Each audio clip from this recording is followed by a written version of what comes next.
Segundo bloque para arrancar en esta ciudad. Uy, vamos a volver en el tiempo al 2020 para ver una situación como lo que sucedía en las clases, en las aulas, el cierre de los colegios y el traspaso de los colegios a la virtualidad, al WhatsApp, cuando las maestras decían, ahora las aulas están en el WhatsApp. Repasamos ese momento del año pasado para meternos de lleno en la entrevista del día de hoy.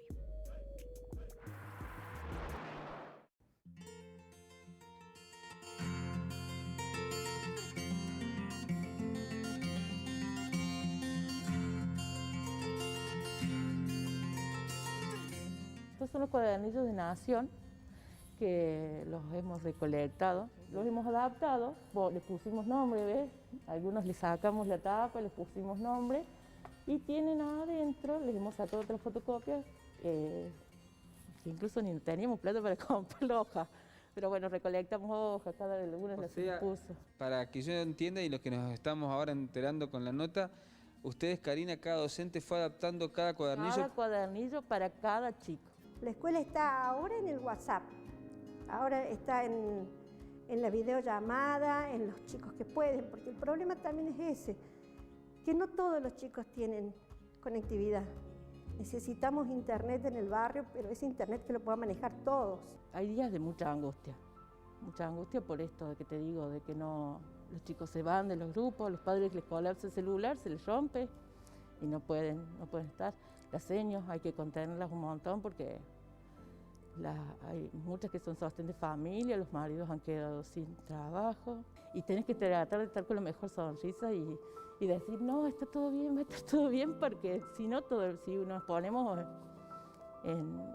si caemos nosotros estamos... Chao.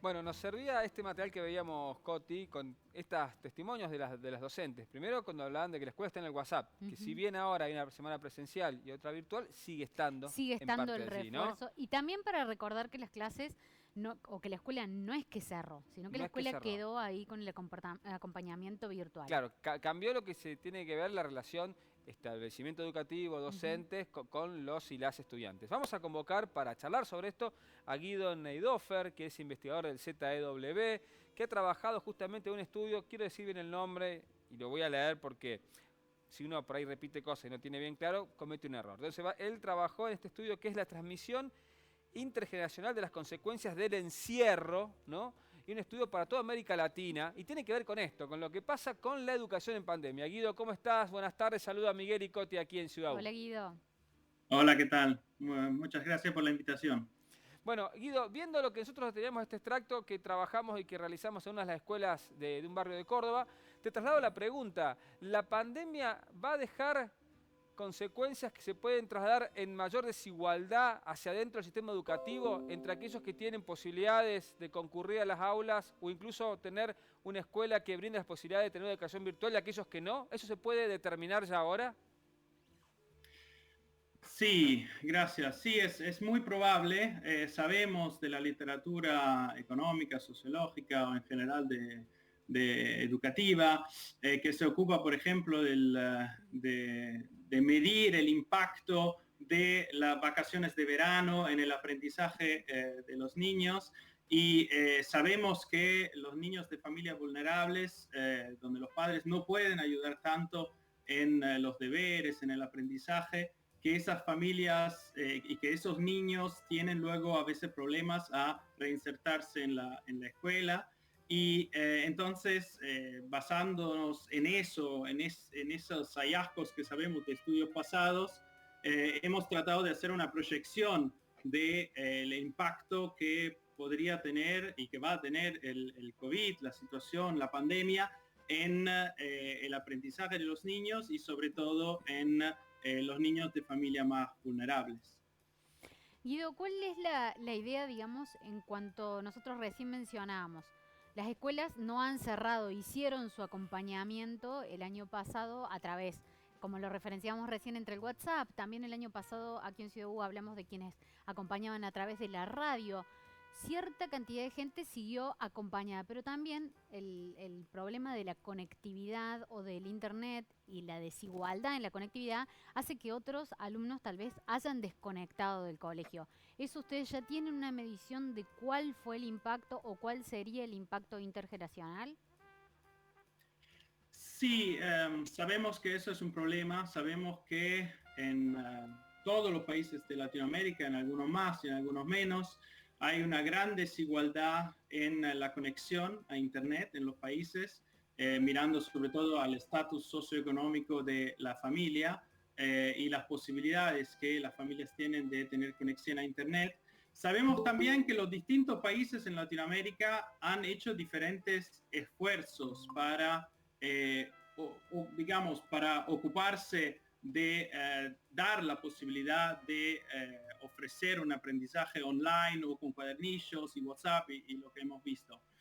Nosotros, lo que muestra nuestro estudio es que toda esa situación podría llevar a consecuencias muy problemáticas, y una de las razones es el acceso disparejo a Internet. Nuestras proyecciones demuestran que para la media de Latinoamérica podría hasta haber un efecto en la probabilidad de completar un secundario de niños vulnerables de 20 puntos porcentuales. O sea, si en una situación normal, no pandémica, digamos, en Latinoamérica 5 de cada 10 niños de familias vulnerables deberían poder completar un secundario, esa pandemia podría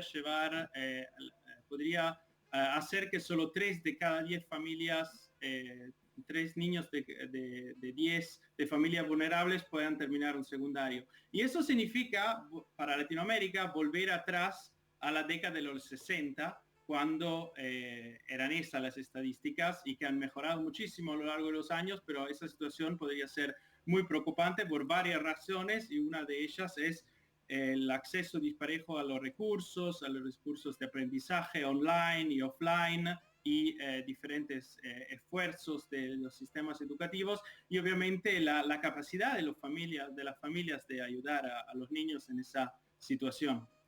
Estoy pensando en lo que nos estás contando. El de ustedes es un estudio predictivo, pero ustedes están hablando y están dando un número importante, que incluso hasta un 20% no podría terminar el secundario.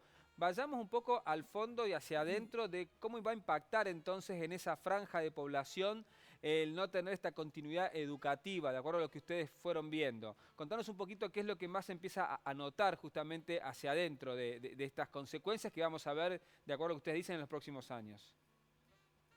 Sí, digamos, no tenemos todavía para Latinoamérica datos duros, o sea, datos para verificar de verdad la pérdida de aprendizaje, pero esperamos tenerlos, no lo sé, dentro de un tiempo posiblemente breve, para poder analizar efectivamente y ver qué es lo que hay que hacer para mejorar esa situación. Pero sabemos para algunos otros países donde hubo esos estudios, hay un estudio que se publicó en Nature, en Holanda, y otros estudios para otros países, Bélgica o en Estados Unidos, hay algunos resultados que muestran que efectivamente esas proyecciones son acertadas. O sea, va a haber un problema educativo que en los próximos años vamos a tener que frontear como sociedad. Y la cuestión obviamente que toda esa situación va a llevar a problemas de largo plazo, porque el aprendizaje, la educación está, como ustedes saben muy bien, haciendo una transmisión que es instructiva, se trata de educación, o sea que sabemos todos cuánto es importante todo eso para la sociedad del futuro. Y entonces nos va a llevar probablemente, si ahora no tomamos medidas para ir en contra de eso, podemos tener problemas de mayor desigualdad de ingresos en el futuro, mayor pobreza y todo lo que está conectado con la falta de educación. Guido, ¿y este estudio que ustedes realizan en toda América Latina marca también alguna diferencia entre países de acuerdo a las medidas diferentes que se han tomado en cada país? Sí, exacto. Hay, como vemos, algunos países que hicieron un mayor esfuerzo y algunos que quizás podrían mejorar o podrían haber mejorado su situación. Lo hemos medido con 2 índices, uno de educación offline, donde contábamos cuánto los países han utilizado los cuadernillos, la radio o la televisión para llevar el aprendizaje a la casa de los niños y las niñas, y también un índice de educación online, o sea, cuánto las escuelas y el sistema educativo estaba preparado en términos de educación online para llevar también la educación dentro de los hogares.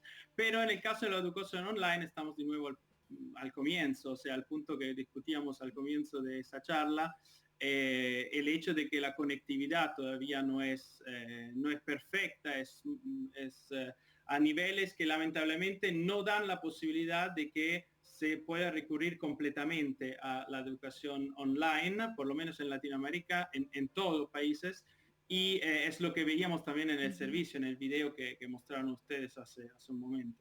La cuestión, entonces, cerrando un poco y redondeando alguno de los conceptos, es que hoy la presencialidad para ese grupo que estamos hablando es fundamental para que no ocurra en el futuro esto que ustedes están viendo en el estudio. Bueno, gracias por la pregunta, es muy complicada y hay debate de eso en todo el planeta. Es una cuestión que obviamente desde marzo del año pasado que estamos discutiendo y están discutiendo a nivel político y lo están discutiendo médicos y como también gente que se dedica al sistema, al sector educativo. Digamos, si se pueden abrir las escuelas o no, es más una cuestión de salud pública que una cuestión que puedan resolver personas que se ocupan de la cuestión educativa. Nosotros que nos ocupamos del lado educativo tenemos que tratar de garantizar, y también a nivel político, que la educación llegue a todos, y a todos los niños, a todas las niñas y a todas las familias, sobre todo a los más vulnerables, que son los que sufren más en esa situación.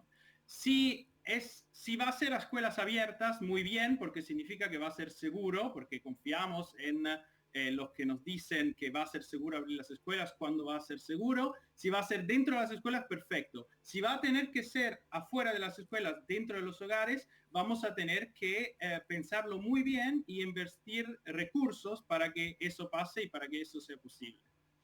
Me encantó ese último Muy concepto. buena. Invertir. La educación es inversión, me parece. Que Muchísimas hay que ponerlo por ahí. gracias. Muchísimas gracias, Guido, por esta descripción. Seguiremos muy de cerca el estudio, así tenemos también cada uno de los relevamientos en las distintas partes del mundo. Obviamente que nuestra mente y nuestro ojo están puestos mucho en Argentina, pero seguiremos todo lo que sucede allí para ver cómo van impactando todas estas medidas. Gracias por ser parte de Ciudad U. Muchísimas gracias a ustedes. Gracias.